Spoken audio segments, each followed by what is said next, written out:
Now, how much input were you able to get from people? I know you had a little trouble with this. How much input were you able to get from people who actually have ties with George Lucas? Well, I mean, we have, interviewed a number of people who've worked with him. It's very tricky, because of obviously the nature of our film, the title of our film, to get people who, who currently have strong ties with him to participate. And, on some level I understand it.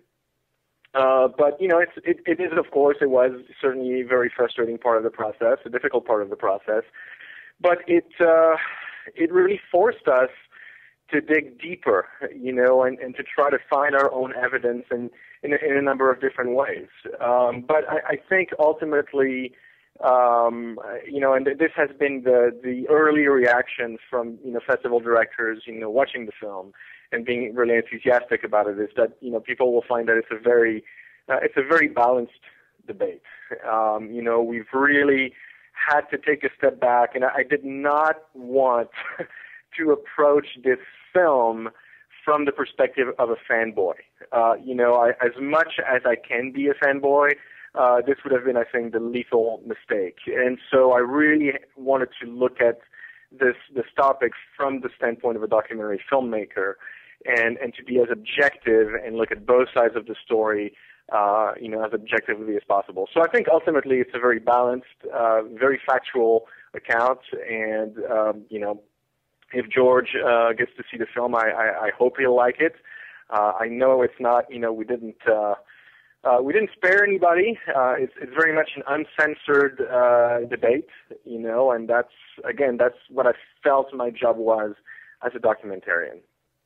George Lucas isn't exactly reclusive, but he is one of those. He's one of those figures you're not often hearing about in the news, even really within the sphere of sci-fi news. He doesn't frequently put himself out there for interviews and things like that. Can you paint us a picture of George Lucas's personality based on your experience interviewing people who have worked with him? Well, the thing is that I feel, and that's what I love so much about George, is that the more you learn about him, the less you know. He's a very elusive guy. I mean, to give you an example, one of the most special interviews we've had was with Dale Pollock, who of course was his biographer and wrote the book Skywalking.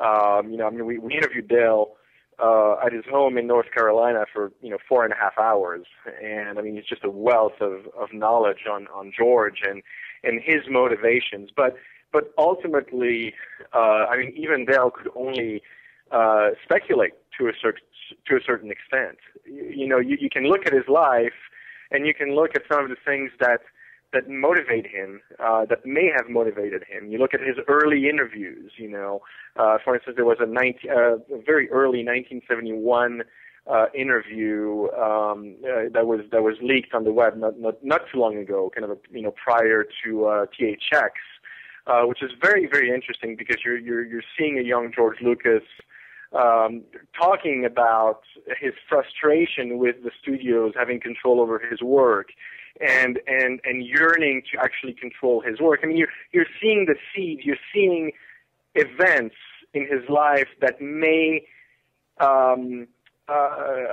explain why he's behaving the way he's behaving, but ultimately, I think he's a great mystery, and I think that one of the ways that I kind of like to look at this is he's very much like a Citizen Kane character, and that's kind of the way that I look at the People versus George Lucas, is that ultimately you have all of these elements and you put them together and you form your own idea of George Lucas by the end.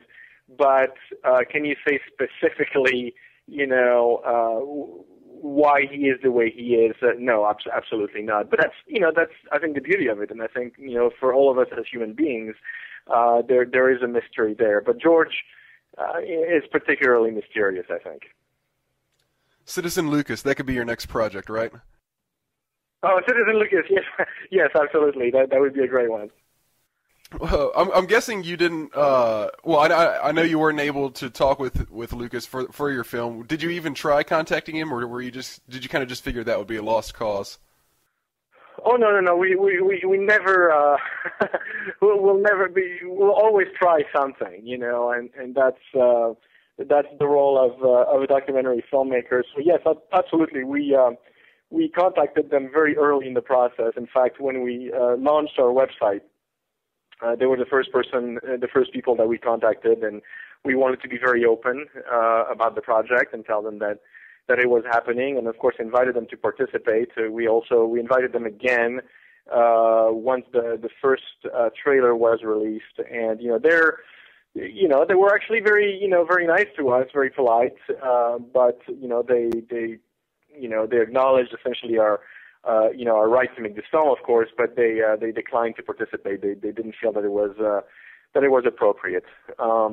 And to tell you the truth, I kind of feel now in retrospect that it's probably a good thing, because I think if Lucas had participated, perhaps we may have been swayed, or tempted to be a little more subjective on his side, possibly. But I think that the fact that they didn't participate ensured that we provided a very, very balanced account of things. Would you classify Lucas as an artist or a businessman? Well, that's the big question, isn't it? And I think that's yet another sort of layer of added to the frustration from the fans. You have to look at it this way too: is that George Lucas, of course, was is an artist. I mean, he's made some amazing movies.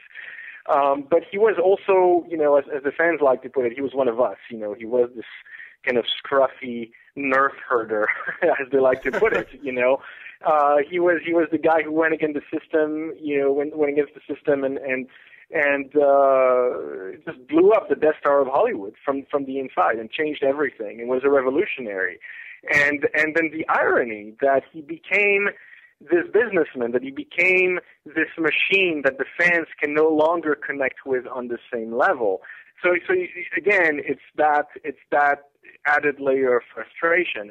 Nowadays, I think there's no question that George Lucas is much more of a businessman than he is an artist, than he is a filmmaker. I mean, you could certainly argue that he became trapped by Star Wars, that Star Wars took him off his path. In fact, Francis Ford Coppola, talks about this. That he says that it's no matter how successful Star Wars has been, no matter how many billions of dollars it brought him, we've only been able to experience just about 10% of what George Lucas is capable as a filmmaker.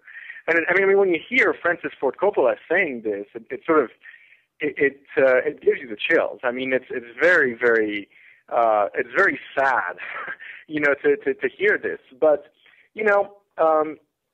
that's the other part of the equation, is that nobody can know what it's like to be in George's shoes. To have that kind of a success. I mean, how can you not take advantage of it? How can you not want to pursue that path of Star Wars? It's just I think really unfortunate at this stage of the game, because there's a strong feeling that, I mean, there's no question that George has the ability to do whatever he wants. I mean, he has the resources, and he has expressed the desire to make other movies, to make the kinds of experimental films that he used to make.